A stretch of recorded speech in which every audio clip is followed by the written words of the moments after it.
A prophecy against the valley of vision. What troubles you now that you've all gone up on the roofs? You town so full of commotion, you city of tumult and revelry. Your slain were not killed by the sword, nor did they die in battle. All your leaders have fled together. They've been captured without using the bow. All you who were caught were taken prisoner together, having fled while the enemy was still far away.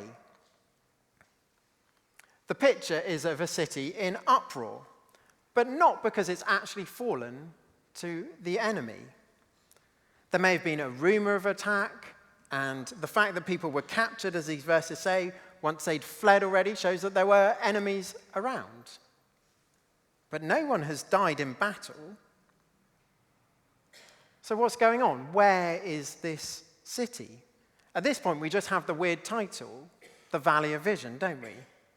Well, Isaiah gives us a clue in verse 4 when he talks about the destruction of my people. So we think, is this Jerusalem where Isaiah lives? But verse 5 goes back to the picture of the Valley of Vision, and it talks about the Lord, the God of the people of Jerusalem, having a day when the walls will be smashed down. Surely this can't be about Jerusalem. The tension then builds in verses 6 and 7 as he describes the enemies coming from far away, preparing for battle, and then they're at the gate. But what gate? What city? We cry. Well, read verse 8 with me. The Lord stripped away the defenses of Judah, and you looked in that day to the weapons in the palace of the forest. You saw that the walls of the city of David were broken through in many places. You stored up water in the lower pool. You counted the buildings in Jerusalem and tore down houses to strengthen the wall.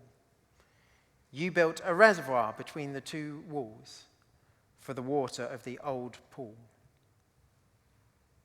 It is Jerusalem, the capital of Judah, the city of King David, set upon that mighty rock, Mount Zion.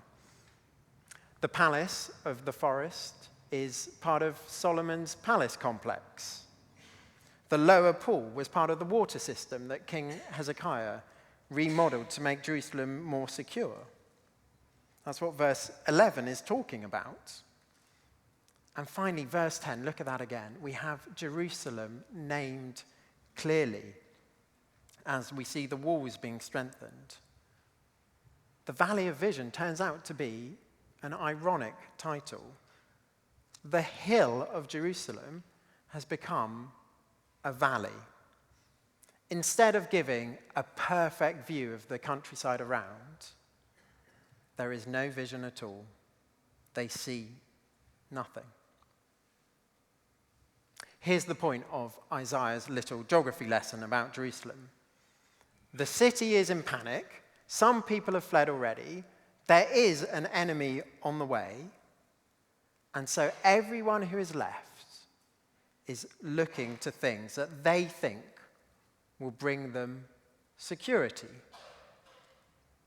In this case, we have the 3 W's. So verse 8, we have weapons. Verse 9 and verse 11, it's water that they think will bring security. And verse 10, it's the walls. It's hardly surprising. Jerusalem was a very secure city.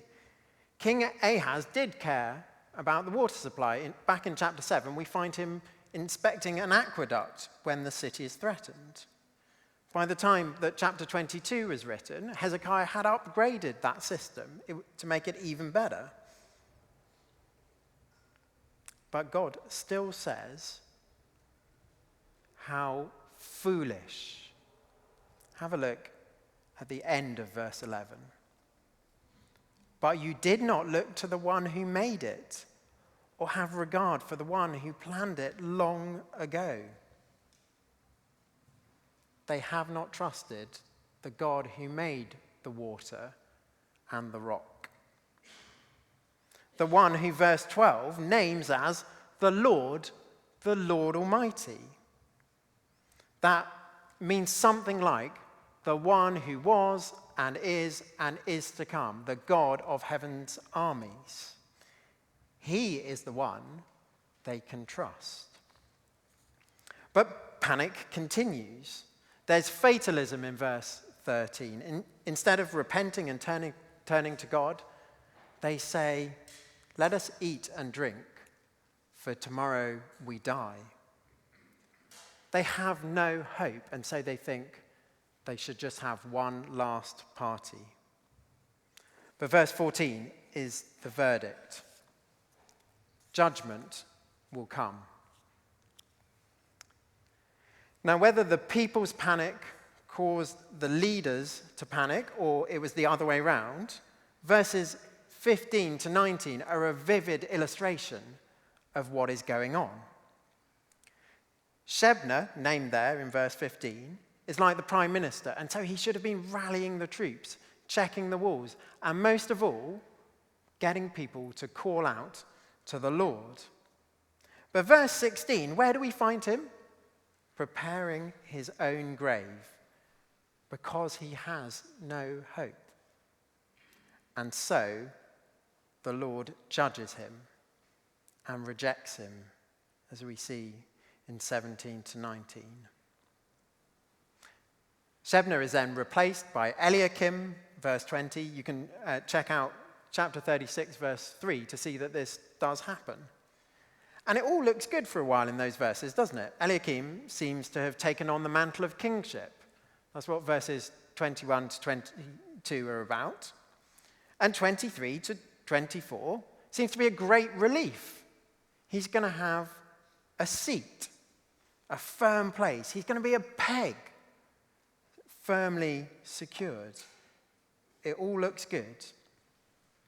But then it comes crashing down, literally. Verse 25, the peg will give way. Over the course of this series in Isaiah, we're going to continue to think about the reasons we're tempted to forget about God and the things that we're tempted to trust in instead of him. Here, I want us to think about leaders. So in verses 15 to 25, we have these two leaders, and we see God's warning not to put our trust in leaders. We have Shebna, who is self-interested, and Eliakim, who just cannot bear the weight. They serve as a warning to us. The theologian Calvin said this: "They who rule unjustly and incompetently have been raised up by God to punish the wickedness of the people." Bad leaders are a warning to us. We live in an age where leaders still matter to us. We want someone to come in from the outside and fix stuff. We want our political leaders to fix the cost of living crisis and the environmental crisis. We want our church leaders to stop the rot in the Church of England or to end homelessness. Now, it would be great, really great, if all those things happened. But we cannot leave it to our leaders ignoring the God who truly rules. Now, Shebna and Eliakim may have been good at their jobs, just as many of our political and church leaders are good at theirs. But they were incapable of fixing Jerusalem's problems through a lack of trust or through sheer finiteness. We've launched All Souls Listen because we want to hear what you have to say about our culture here. Not just our leadership culture, but definitely about that as well. Please do fill out that survey that Ollie was talking about so that we can think about how to be a good church together. And as we're thinking about ways to do that better together, let's hear verse 11 again, the end of verse 11. "But you did not look to the one who made it, or have regard for the one who planned it long ago." As we think about all these things, God is telling us to look to him in prayer and in listening to him. Verse 12, in repentance, not fatalism. Next time we see a problem that needs fixing, let's think about who we think will do that. God or someone else. This is a portrait of a city in panic. And none of the places of security that they look for will be any good. Military or political. Weapons or water or leaders, none of those things will work. Remember God saying to Ahaz that we saw last week, if you do not stand firm in your faith, you will not stand at all. Who are we going to trust when the enemy is at the gate? If you don't think that you know the answer to that question, then a reminder that Life Explored starts tomorrow. A really good question to ask. Who are we going to trust when the enemy is at the gate? Now, the question that we need to ask next is, how have they got themselves into this kind of panic? Remember, if you can, that chapters 13 to 20 that have come before talk about all of Judah's enemies falling. And chapter 22 is sandwiched in the context of chapter 21 and 23. More judgment on the nations around Judah. Chapters 21 and 23 are a window to the end of the world. It's our second point, a window to the end of the world. Chapter 21 starts with a prophecy about the desert by the sea. Isaiah is shocked by the brutality of it all in verses 1 to 5. And again, we don't know who this is about, do we? The tension builds as Isaiah sets a watchman to look out for news. But then verse 9, we find out. Babylon has fallen. In verses 11 and 12 and 13 to 16, we have these two short prophecies about Edom and Arabia. The outcome for Edom is uncertain, but it's certainly not hopeful. Arabia will fall very quickly. The other side of the sandwich is chapter 23, the fall of Tyre. Now, if Babylon's weapons were power and violence, then Tyre's are wealth and luxury. In this chapter, we see the nations of the Mediterranean world in desolation as Tyre falls. The hub of their trading wealth is overthrown. It's a reminder that there are different ways in which the Lord's people can be opposed and attacked. Babylon smashes.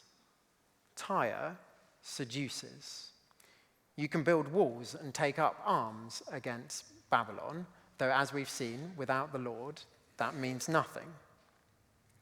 But with Tyre, it is not so obvious. The rich perfumes, the soft scarves, they blind us to the dangers of getting into bed with Tyre and its gods. What's the problem with giving a portion of our profits to the local temple to thank the gods for safe passage across a dangerous sea? Well, the danger is very great, and the Lord of the nations will brook no rival. And so, chapter 23, we see Tyre is destroyed. And yet, we have verses 15 to 18. Come with me to those, the end of chapter 23, verse 15. At that time, Tyre will be forgotten for 70 years, the span of a king's life. But at the end of these 70 years, it will happen to Tyre as in the song of the prostitute. Take up a harp, walk through the city, you forgotten prostitute. Play the harp well, sing many a song, so that you will be remembered. At the end of 70 years, the Lord will deal with Tyre. She will return to her lucrative prostitution and will ply her trade with all the kingdoms on the face of the earth. Yet her profit and her earnings will be set apart for the Lord. They will not be stored up or hoarded. Her profits will go to those who live before the Lord for abundant food and fine clothes. There will be a day when the prophet of Tyre will enrich God's people. It's extraordinary stuff, but it really does fit in with Isaiah's overall message and the message of the Bible. God is the God of the nations, and he will bring them into his blessing. Psalm 82, verse 8 puts it like this: "Rise up, O God, judge the earth, for all the nations are your inheritance." Judgment and bringing the nations in come together. Well, let's just pause for a moment and recap where we've got to. So we've got these 4 prophecies telling us that God is in control of all the nations and will defeat his enemies. His victory is coming. What's more, in the final analysis, he will even bring in the wealth of the nations to his own people. The window to the end of the world tells us that God's victory is coming. And yet, chapter 22, sandwiched in the middle, is a portrait of a city in panic, a people who seem to have forgotten all about their God, forgotten that he is the one who was and is to come, the God of heaven's armies.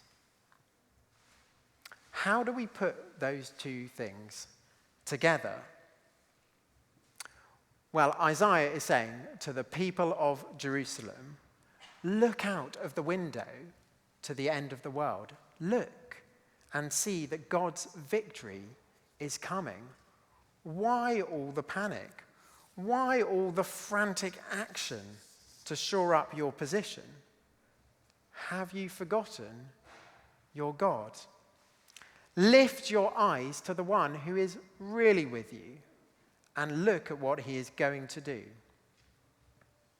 Now, I quite like the keep calm and carry on posters and mugs and tote bags and all the other things that you can get with that slogan on it. It appeals to my sense that panicking doesn't normally help us.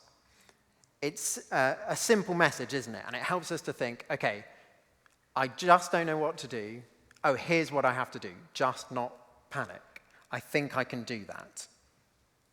Now, I think Isaiah would have approved of that message, but I think he would have added a little bit more that just wouldn't fit on a tea towel. You see, Isaiah says more than keep calm and carry on. He says more than the nations around you might look scary, but just don't panic, don't be scared. He says more than that. He tells God's people why they don't need to be scared or to panic. It's because God has the nations in his hands and he is bringing his victory. God's victory is coming. Now, we are not in the same position as the people in Jerusalem in the Old Testament. The church is not a nation state with other nation states around us trying to destroy us by military might. So we have to take an extra step to work out what it means for us here and now. And in some ways today, that's not as hard as it sometimes is, because the New Testament does that step for us. About 800 years after Isaiah lived, John wrote Revelation. And in chapters 17 to 22, right at the end of the Bible, he picks up these pictures from Isaiah to talk about God's ultimate victory. In Revelation chapter 17, we read of Babylon as the mother of prostitutes and of the abominations of the earth. John then combines the language about Babylon and Tyre, the tyrant and the trader, the power and prostitution. He uses that language to describe the city opposed to the people of God, oppressing God's people. God's people were under immense pressure then too. They were even dying for following Jesus. But then the cry goes up, fallen, fallen is Babylon the Great. It's a deliberate echo of chapter 21, verse 9 of Isaiah. It's the cause of much weeping for many, but also great, great rejoicing in heaven, a celebration which spills over into the wedding feast of the Lamb, the culmination of all history. That is the extra detail that we get to see when we look through that window to the end of the world. We see Jesus' place in it. We see the victory of the Lamb, Jesus, the King of Kings. The New Jerusalem that we get to see at the end of Revelation, coming in the wake of the fall of Babylon, will be a place where the kings of the earth bring in their riches to bless God's people. Remember, that's what God said about Tyre at the end of chapter 23. The message of Isaiah 21 to 23 is the message of Revelation, which is the message to us today too. The people of Jerusalem were surrounded by enemies, and they were panicking about how they would survive. The Christians that John was writing to were under severe pressure and trials of many kinds.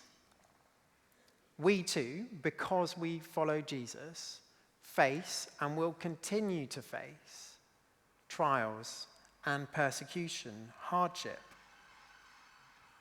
But Isaiah says God's victory is coming. There is no need to panic. We can take up the weapons, strengthen the wall, and see to the water supply. We can do those things as long as we are looking first and foremost to the one who made them, seeing them all as God-given gifts to help us to hold on until Jesus' ultimate victory, a victory that has been won by his death on the cross and his resurrection to new life. God also gives us leaders whom we can trust, but we mustn't put our faith in them. Now, that might sound like a subtle distinction, but it's an important one, isn't it? We can remember that Jesus is now the one who has the keys to the house of David. He is the peg on whom all the weight of sin and shame has been placed. It did snap him, but not ultimately as he rose to victory. We can put our faith in him to lead us to victory on his great and final day.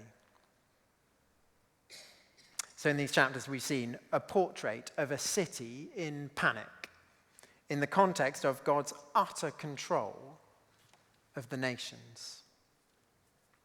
Brothers and sisters, let's peer again this week through that window to the end of the world and see the great and final day of Jesus, his ultimate victory. And looking through that window, let's hold on to the hope that we have in him. Let's pray.